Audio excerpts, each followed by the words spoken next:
Hello friends, welcome to my channel my unique academy.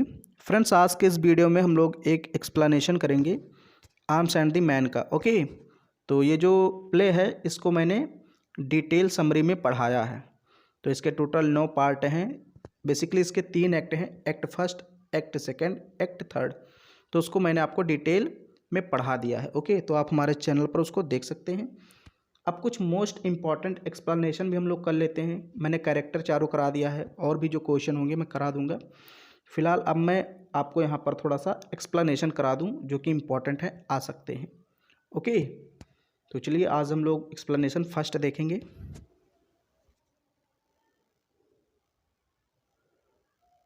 Arms and the man by George Bernard Shaw, यानी GB Shaw भी इसको बोलते हैं shortcut में।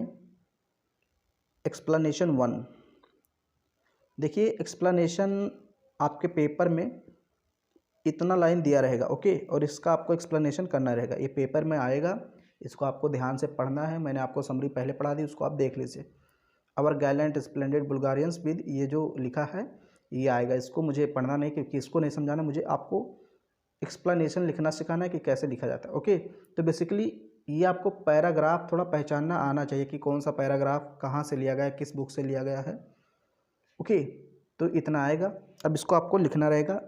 रेफरेंस, कॉन्टेक्स्ट और एक्सप्लेन, 3 चीज़ें लिखनी रहती। Reference, context, explain.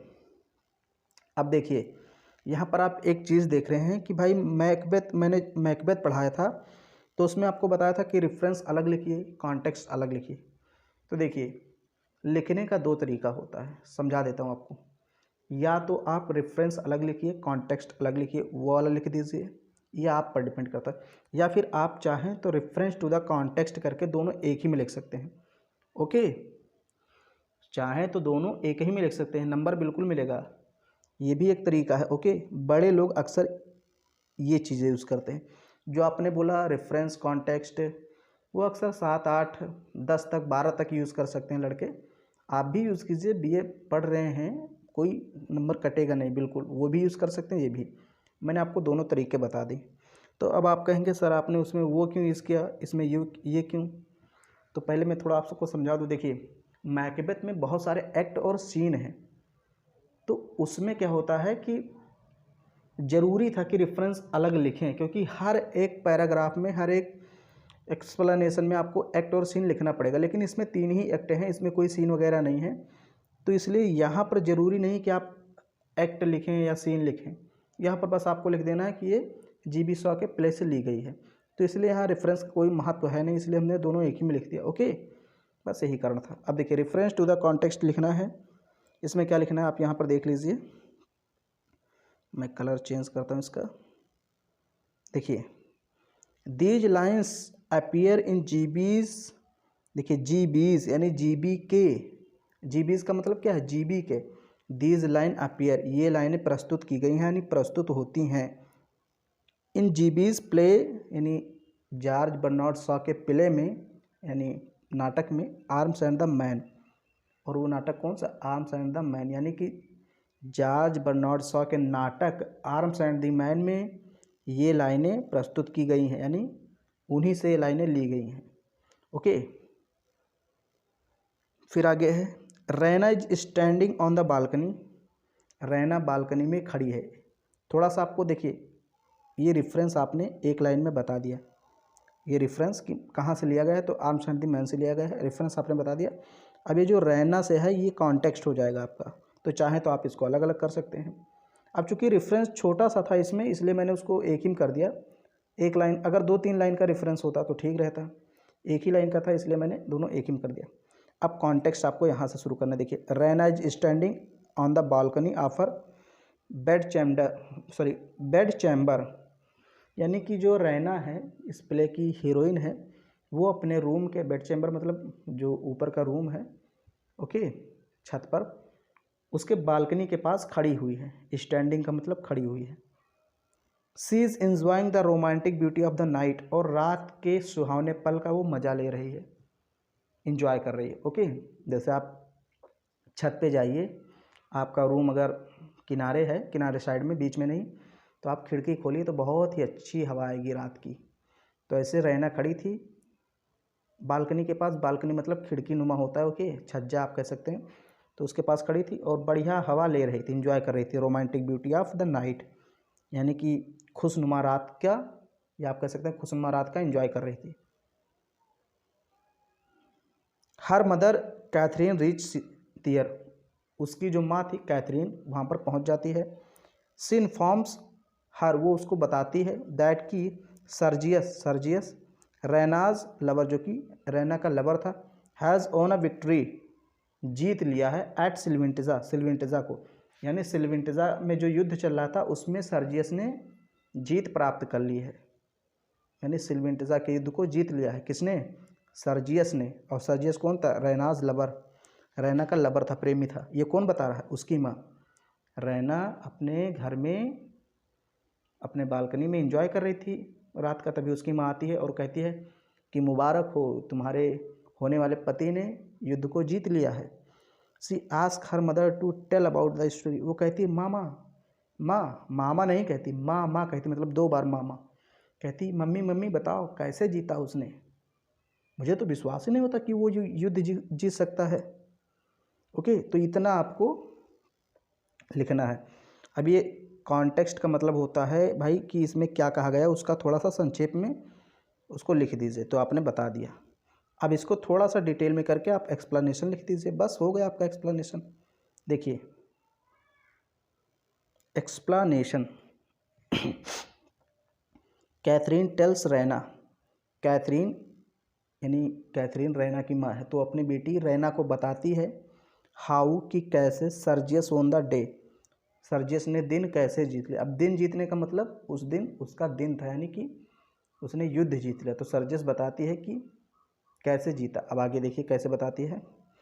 He wanted to lead a charge against the Serbs, वो सर्ब के विरुद्ध, अगेंस्ट द सर्ब्स मतलब देखिए 2 तरफ से सेनाएं लड़ रही थी, एक तरफ से सर्बियन जिनको सर्ब कहा गया और एक तरफ से बुल्गारियन। ओके, तो बुल्गारियन सोल्जर कौन थे? बुल्गारियन सोल्जर थे ये जो सर्जियस था इसकी ओर से, और सर्ब थे विपरीत से। ओके, अभी और भी इसमें सैनिक शामिल है, उसको मैं बताऊंगा। मैंने आपको पूरा पढ़ा दिया, आप समरी पढ़ लीजिए, फिर आपको समझ में आ जाएगा। तो ही वांटेड, अब उसकी माँ बता रही कि ही वांटेड यानी सर्जियस चाहता था, टू लीड ले जाना, यानी नेतृत्व करना, नेतृत्व करने का मतलब ले जाना, चार्ज का मतलब उस फोर्स को, अगेंस्ट द सर्ब्स, सर्ब के विरुद्ध, यानी सर्ब से लड़ने जा रहा था। ओके, यानी कि उसकी इच्छा थी सर्जियस की कि हम जाएं और सर्बियन सेना से लड़ें। बट हिज रशियन कमांडर्स, लेकिन रशियन कमांडर, रशियन किसके तरफ थे? बुल्गारियन की तरफ, यानी सर्जियस की तरफ थे, कमांड कर रहे थे। ओके, तो उन्होंने did not allow him to do so, ऐसा करने की अनुमति नहीं दी, क्योंकि कमांडर यानी कि जो मुखिया थे वो रशियन थे, रशियन और बुल्गारियन एक तरफ थे, और सर्बियन और ऑस्ट्रियन। ओके, देखिए ऑस्ट्रिया एक देश है, एक है सर्बिया, तो ये दोनों एक तरफ थे, यानी सर्बिया का कमांडर कौन था? ऑस्ट्रिया, और बुल्गारियन और रशियन ये दोनों एक तरफ थे, तो बुल्गारिया का कमांडर कौन था? रसिया, और सर्बिया का ऑस्ट्रिया। तो जब सर्जियस जा रहा था लड़ने कि हम जा रहे हैं सेना लेकर के, तो उसके कमांडर ने यानी रशियन ऑफिसर ने मना कर दिया कि नहीं नहीं, बहुत खतरनाक हो सकता है, युद्ध हार सकते हैं हम लोग। ही डिसरिगार्डेड देयर ऑर्डर, उसने उनकी आज्ञा नहीं मानी, सर्जियस ने अपने कमांडर की आज्ञा नहीं मानी, यानी जो उसके रशियन कमांडर थे, ऑफिसर थे, उनकी आज्ञा नहीं मानी, उसकी अवहेलना कर दी कि कहिए आप जो कुछ कहना, मैं जा रहा हूँ लेकर के। ही लेड, वो ले गया एक कैवलरी चार्ज, एक कैवलरी चार्ज मतलब अश्वारोही सेना, अश्वारोही सेना मतलब घोड़सवार सेना। ओके, जो सेना घोड़ों पर रहती है उसका उसने नेतृत्व किया और उसको ले गया ऑन हिज ओन रिस्पॉन्सिबिलिटी, अपनी जिम्मेदारी पर।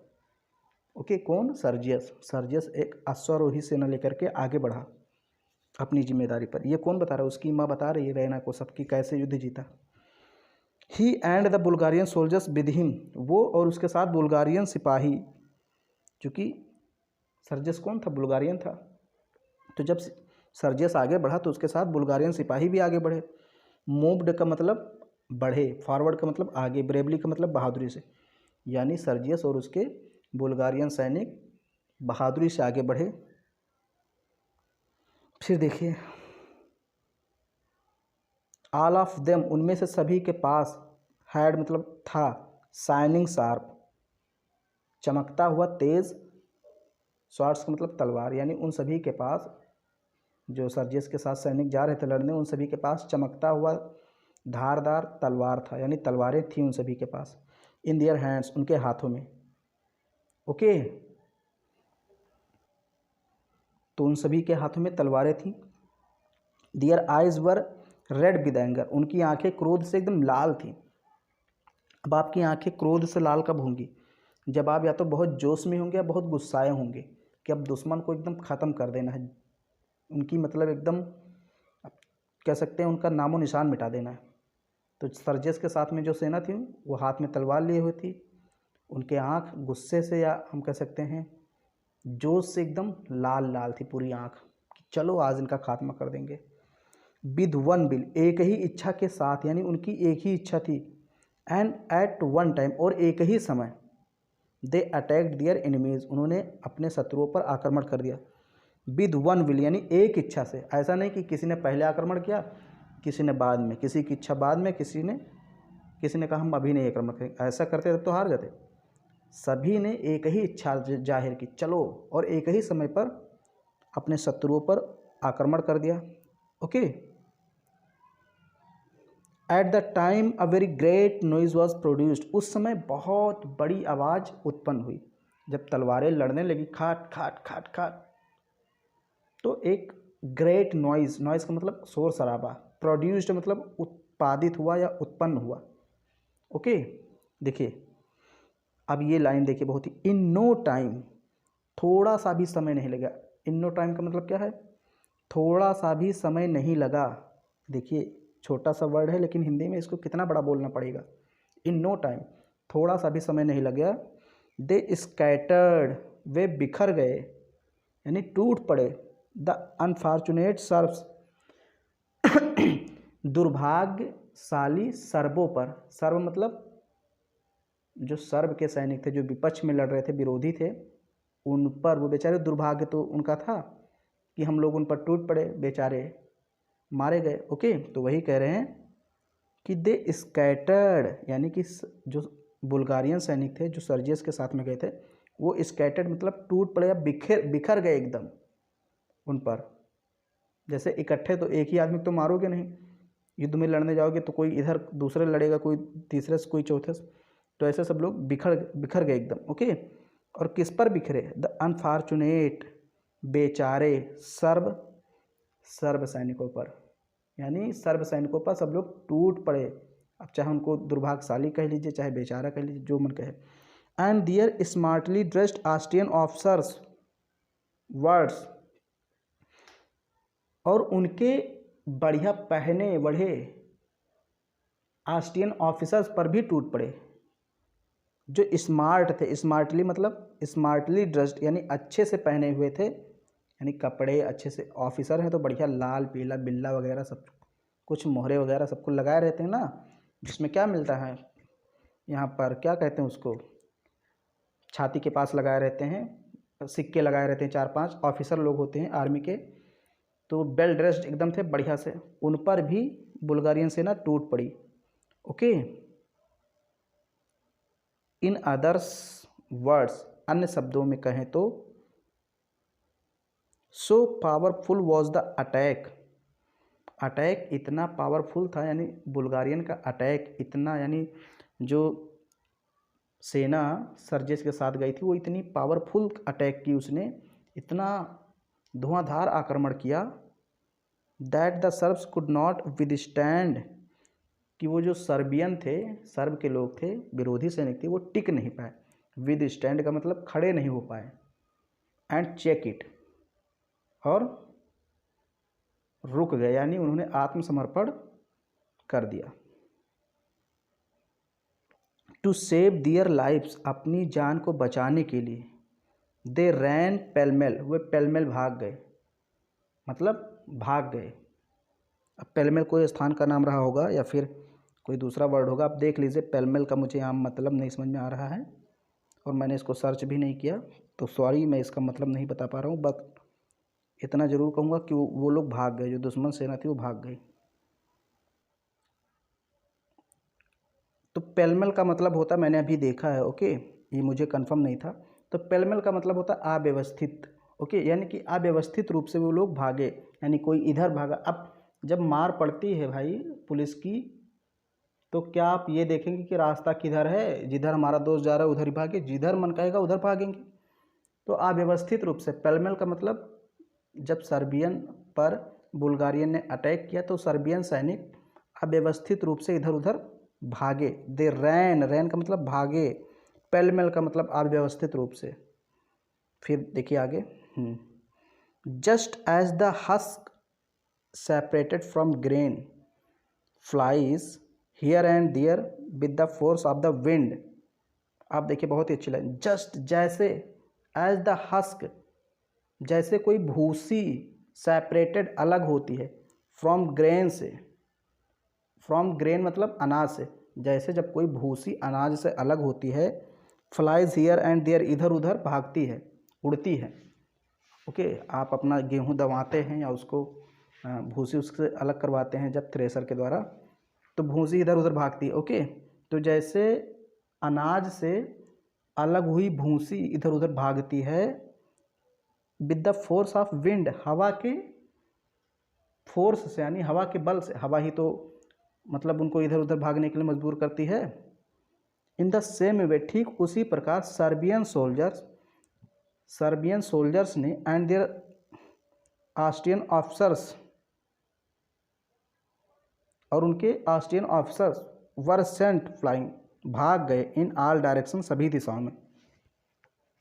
जिस तरह से अनाज से अलग हुई भूसी हवा के झोंके से इधर उधर भागती है, उसी प्रकार सर्बियन सोल्जर्स और उनके जो मालिक थे, ऑफिसर थे ऑस्ट्रियन, ये दोनों एक ही तरफ से लड़ रहे थे विपक्ष में, ओके, ये दोनों एक ही तरफ थे, मिले थे। तो इन दोनों ने भी वैसे ही भागे जैसे भूसी भागती है इधर उधर। ये देखिए यहाँ पर लिखा है in all direction flying, flying मतलब उड़ गए, सेंट फ्लाइंग का मतलब भागे या फिर उड़ गए, इन ऑल डायरेक्शन मतलब सभी दिशाओं में, यानी ये भी अव्यवस्थित रूप से भागे, जिधर मौका मिला उधर भागे, ओके। तो ये मैंने आपको एक मतलब एक एक्सप्लेनेशन कराया है आज। उम्मीद करता हूँ कि आपको ये वीडियो पसंद आया होगा, एक्सप्लेनेशन आपको समझ में आया होगा। तो इस वीडियो को लाइक कर दीजिए, शेयर कर दीजिए, चैनल पर पहली बार आए हैं तो सब्सक्राइब कर लीजिए।